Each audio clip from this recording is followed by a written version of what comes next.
കാലപ്പഴക്കം ചെന്ന ഒരു കേസായിട്ട് കൂടി അന്വേഷണ സംഘത്തിനും ഫോറൻസിക് സംഘത്തിനും ഇതിനെ ഇത്തരത്തിലൊരു തെളിവുകൾ ലഭ്യമാകുന്ന നിലയിലേക്ക് എത്തിക്കാൻ കഴിഞ്ഞെന്നുള്ളത് ശരിക്കും അഭിനന്ദനാർഹമായ ഒരു നേട്ടമാണ്. മാത്രമല്ല, നമുക്കൊരു പൊതുജനങ്ങൾ എന്ന നിലയിൽ നമുക്ക് ആശ്വാസമേകുന്ന ഒരു കാര്യം കൂടിയാണ്. നമ്മൾ എത്രമാത്രം ഈ കുറ്റകൃത്യം മറച്ചു വെച്ചാലും കണ്ടെത്താൻ സാധിക്കുന്ന സങ്കേതങ്ങൾ നമ്മുടെ കയ്യിലുണ്ട്, നമ്മുടെ അന്വേഷണ സംഘത്തിന്റെ കയ്യിലുണ്ടെന്നുള്ളത് നമുക്കും ഒരു ആശ്വാസം നൽകുന്ന ഒരു കാര്യമാണ്. ഇതില് ഈ സ്വീകരണ മുറിയിൽ നിന്ന് കിട്ടിയ രക്തക്കറയും അതുപോലെ ഈ ചില അസ്ഥികളുടെ കഷ്ണങ്ങൾ, തലയോട്ടിയുടെയും തുടലിന്റെയും കഷ്ണങ്ങൾ ലഭിച്ചതും അതുപോലെ മറ്റ് സൂചനകൾ സാക്ഷികളിൽ നിന്ന് കിട്ടിയിട്ടുണ്ടാകാം.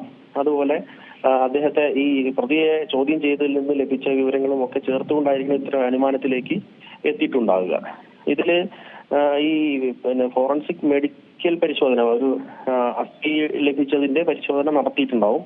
അതിൽ നിന്ന് പരിക്കേറ്റത്തിന്റെ സൂചന ചിലപ്പോൾ കിട്ടിയിട്ടുണ്ടാകാം. പുറത്തു വന്ന വിവരങ്ങൾ അനുസരിച്ചാണ് നമുക്ക് ഇതിനെ കുറിച്ച് പറയാൻ കഴിയുക. ഈ രക്തക്കറയില് DNA പരിശോധന നടത്തിക്കൊണ്ട് കൃത്യമായി ആരുടേതെന്ന് നിഗമനത്തിലെത്താൻ സാധിക്കും. അത് ജയമ്മയുടേതാണെന്ന് സ്ഥിരീകരിച്ചു എന്ന് നമ്മൾ 2 ദിവസം മുന്നേ കേട്ടതാണ്. അതുപോലെ തന്നെ ഈ ശുചീകരണ ഉപകരണങ്ങളിലുമൊക്കെ രക്തക്കറയുടെ അംശം കണ്ടെത്താൻ സാധിച്ചിട്ടുണ്ടായിരുന്നു. ഇതിൽ നിന്നാണ് ഈ ശാസ്ത്രീയ പരിശോധനയുടെ ബലത്തിലാണ് ഈ കേസ് ഈ ഒരു നിലയിലേക്ക് ഇദ്ദേഹം തന്നെയാണ് ഇത് ചെയ്തിട്ടുള്ളത്, ഇത് കൊല ചെയ്യപ്പെട്ടിട്ടുള്ള അവസ്ഥയിലാണ് എന്നുള്ള നിലയിലേക്ക് എത്താൻ സാധിച്ചതെന്ന് മനസ്സിലാക്കുന്നു.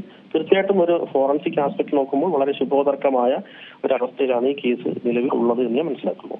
നമ്മൾ ഈ കേസ് നോക്കുകയാണെങ്കിലും ഇതിൽ പോലീസിന്റെയും അല്ലെങ്കിൽ ക്രൈംബ്രാഞ്ചിന്റെയും ഒക്കെ തന്നെ ഒരു മികവിനൊപ്പം തന്നെയും മെഡിസിൻ അല്ലെങ്കിൽ ഫോറൻസിക് വിഭാഗത്തിന്റെ ഒരു കോൺട്രിബ്യൂഷൻ എന്ന് പറഞ്ഞാൽ അത് വളരെ വലുതാണ്. ഈ കേസ് തെളിയാനും അതുപോലെ തന്നെ ഈ പ്രതി അത്ര സഹകരിക്കുന്ന ഒരു വ്യക്തിയല്ല, പല കാര്യങ്ങളും ഇയാൾ മറച്ചു വെക്കുന്നുണ്ട്. അപ്പോൾ ഇയാളെയൊക്കെ തന്നെയും ഇതൊന്ന് ബ്രേക്ക് ചെയ്യാനൊക്കെ ഈ തെളിവുകളൊക്കെ നിരത്തി ചോദ്യം ചെയ്യുമ്പോഴാണ് പലപ്പോഴും ഈ കാര്യങ്ങളൊക്കെ തന്നെ പ്രതികളൊക്കെ സമ്മതിക്കുന്നത്.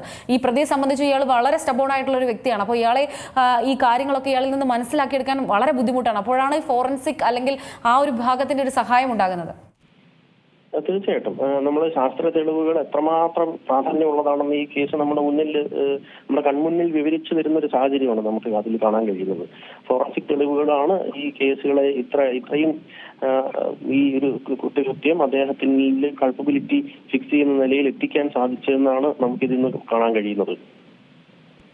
ഡോക്ടർ, അതുപോലെ തന്നെയാണ് ഈ DNA പരിശോധന അടക്കമുള്ള കാര്യങ്ങൾ ഈ ഒരു കേസുമായി ബന്ധപ്പെട്ട് വേണ്ടിവരില്ലേ ഇനിയും ഭാവിയിലാണെങ്കിലും? ഇനിയിപ്പം ബാക്കി മറ്റ് സ്ത്രീകളുടെയൊക്കെ സംശയം ഇങ്ങനെ നിൽക്കുന്നുണ്ട് ആ തിരോധാനവുമായിട്ടൊക്കെ ബന്ധപ്പെട്ടിട്ടൊക്കെ. അപ്പം ഈ DNA കുറിച്ചൊരു സംശയം ചോദിച്ചോട്ടെ. അതായത് കഴിഞ്ഞ പ്രാവശ്യമൊക്കെ തന്നെയും ഈ എയർ ഇന്ത്യയുടെ ഒരു അപകടം സംഭവിച്ച ഒരു സമയം ഉണ്ടായിരുന്നല്ലോ. അപ്പം അതിലൊരു മലയാളിയായിട്ടുള്ള ഒരു യുവതി ഉണ്ടായിരുന്നു. അപ്പം അവരുടെ DNA നമ്മൾ ടെസ്റ്റ് ചെയ്യുന്ന സമയത്ത് അയാളുടെ ബ്രദറുമായിട്ടായിരുന്നു ടെസ്റ്റ് ചെയ്തത്. പക്ഷെ അവിടെ അത് മാച്ച് ആകാതെ വരികയും തുടർന്ന് ഈ അമ്മയെ വരുത്തിച്ച് അമ്മയുടെ DNA ടെസ്റ്റ് ചെയ്തപ്പോഴായിരുന്നു അത് കറക്റ്റ് ആയത്. അപ്പോൾ എന്തായിരുന്നു അവിടെ സംഭവിച്ചിരുന്നത് ആ ഒരു ഡിഫറൻസ് വരാനുള്ള? അത് നമ്മൾ ഈ കത്തിക്കരിഞ്ഞ മൃതദേഹത്തു നിന്ന് എടുത്ത DNA-യിൽ നിന്നാണ് ഈ ടെസ്റ്റ് ചെയ്തിട്ടുള്ളത്. നമ്മൾ DNA ഫിംഗർ പ്രിന്റിങ് ചെയ്യുമ്പോഴും DNA-യുടെ ഒരു മൊത്തത്തിലുള്ള ഒരു പ്രൊഫൈൽ നോക്കുന്നത് അല്ലെങ്കിൽ DNA-യിലെ ചില ഘടകങ്ങൾ എടുത്തുകൊണ്ടാണ് നമ്മൾ ഈ പരിശോധന നടത്തുന്നത്. നമുക്ക് മുഴുവൻ ജീനോമിക് സീക്വൻസ് മുഴുവൻ ചെയ്തുകൊണ്ടല്ല നമ്മൾ ആളെ ഐഡന്റിഫൈ ചെയ്യാൻ ശ്രമിക്കുന്നത്, ചില പ്രൊഫൈലിംഗ് ചെയ്തുകൊണ്ടാണ് ചെയ്യാൻ ശ്രമിക്കുന്നത്. അപ്പൊ ഈ വളരെ ഉയർന്ന ടെമ്പറേച്ചറിൽ കത്തിക്കരിഞ്ഞ മൃതദേഹത്തിൽ എടുക്കുന്നതിൽ DNA-യിൽ തന്നെ ഇതിൽ വ്യത്യാസം വരാം. അപ്പം അതുകൊണ്ടാണ് ഈ പറയുന്ന പെറ്റേണിറ്റി ടെസ്റ്റിനകത്ത് വ്യത്യാസമുണ്ട് DNA-യുടേതിൽ, അതുപോലെ ഇൻഡിവിജ്വലിനെ ഐഡന്റിഫൈ ചെയ്യുന്നതിനകത്തുള്ളതിൽ വ്യത്യാസമുണ്ട്.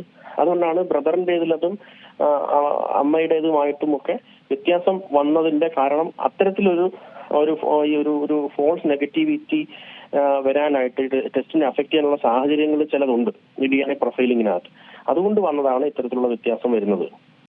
ഏറ്റവും പുതിയ വാർത്തകളും വിശേഷങ്ങളും വിരൽ തുമ്പിലറിയാൻ സീ മലയാളം ന്യൂസ് എല്ലാ ഡിജിറ്റൽ പ്ലാറ്റ്ഫോമുകളിലും ലഭ്യം.